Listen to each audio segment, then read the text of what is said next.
Saludos, apreciados estudiantes. El día de hoy estamos en la lección 4, parte 1, donde vamos a resolver un ejercicio sobre flujo en un campo eléctrico uniforme. El campo eléctrico E1 o E1 en toda la cara de un paralelepípedo es uniforme y se dirige hacia afuera de la cara.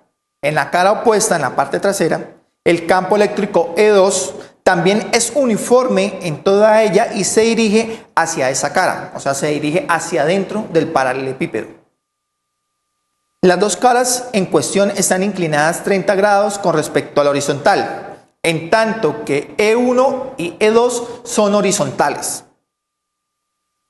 El campo 1 vale 2,5 por 10 a la 4 newton sobre coulomb y el campo número 2 vale 7 por 10 a la 4 newton sobre coulomb. Suponiendo que ninguna otra línea de campo eléctrico cruza la superficie del paralelepípedo, determine la carga neta contenida dentro del paralelepípedo. Por lo tanto, vamos a hallar el flujo que atraviesa o generado por el campo 1 en la superficie del paralelepípedo. Recordamos que la ecuación va a ser campo por área por el coseno del ángulo, pero ese coseno del ángulo es el ángulo que genera la superficie respecto a las líneas de campo. Quiere decir, viéndolo en una vista lateral, que las líneas de campo van en este sentido.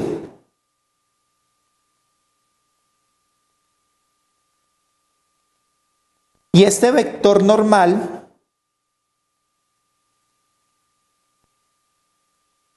hace 90 grados respecto a la superficie o al área de contacto. Por lo tanto, nosotros debemos averiguar cuál es el ángulo que forma respecto a las líneas de campo. Ya sabemos que ese ángulo vale 30 grados, por lo tanto, si yo proyecto esta línea acá, este mismo ángulo son 30 grados. Quiere decir que este ángulo es 30 grados, por lo tanto, en ángulos complementarios, sabemos que este ángulo que forma la línea de campo respecto a la normal va a ser un ángulo igual a 60 grados. Y tiene sentido, ¿por qué? Porque este ángulo respecto a la superficie de contacto, lo voy a dibujar por acá arriba, exagerando un poco, es un ángulo igual a 90 grados. 60 grados más 30 grados, 90 grados. Listo, una vez obtenido el valor de dicho ángulo, reemplazamos en la ecuación y obtenemos que el campo, como vale 2,5 por 10 a la 4, por el área recordemos que es de un paralelepípedo, acá está dibujado perfectamente, el área va a ser lado por lado, que va a ser 5 por 6 centímetros, pero como estamos hablando en el sistema internacional, debemos convertirlo a metros.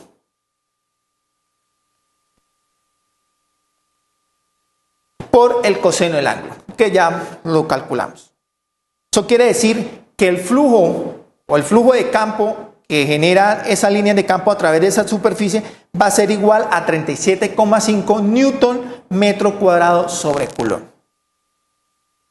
Vamos a calcular ahora la línea el flujo de campo generado por la línea de campo número 2, que son las de atrás.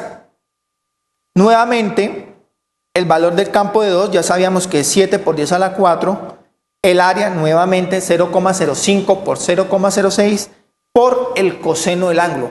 Pero recuerden, tenemos nuevamente una vista lateral, las líneas de campo van en este sentido y el vector va en este otro sentido.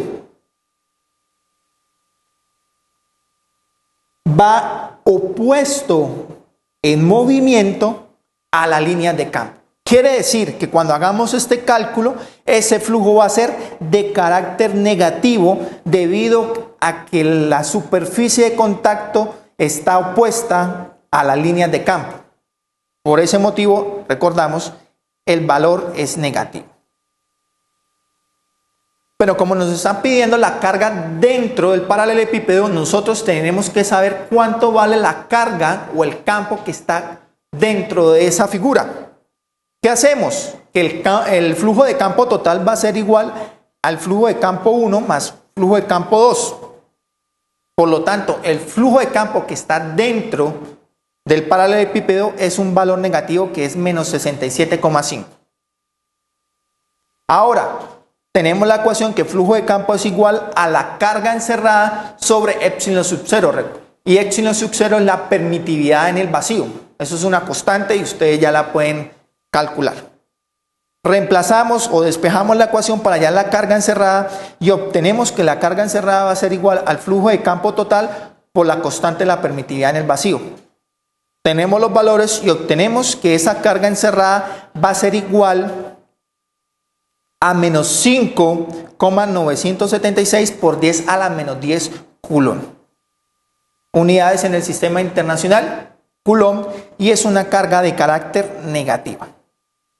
Muchas gracias a todos por su atención y nos vemos en una próxima lección. Hay que recordar que deben ir a más contenidos para que puedan desarrollar sus actividades.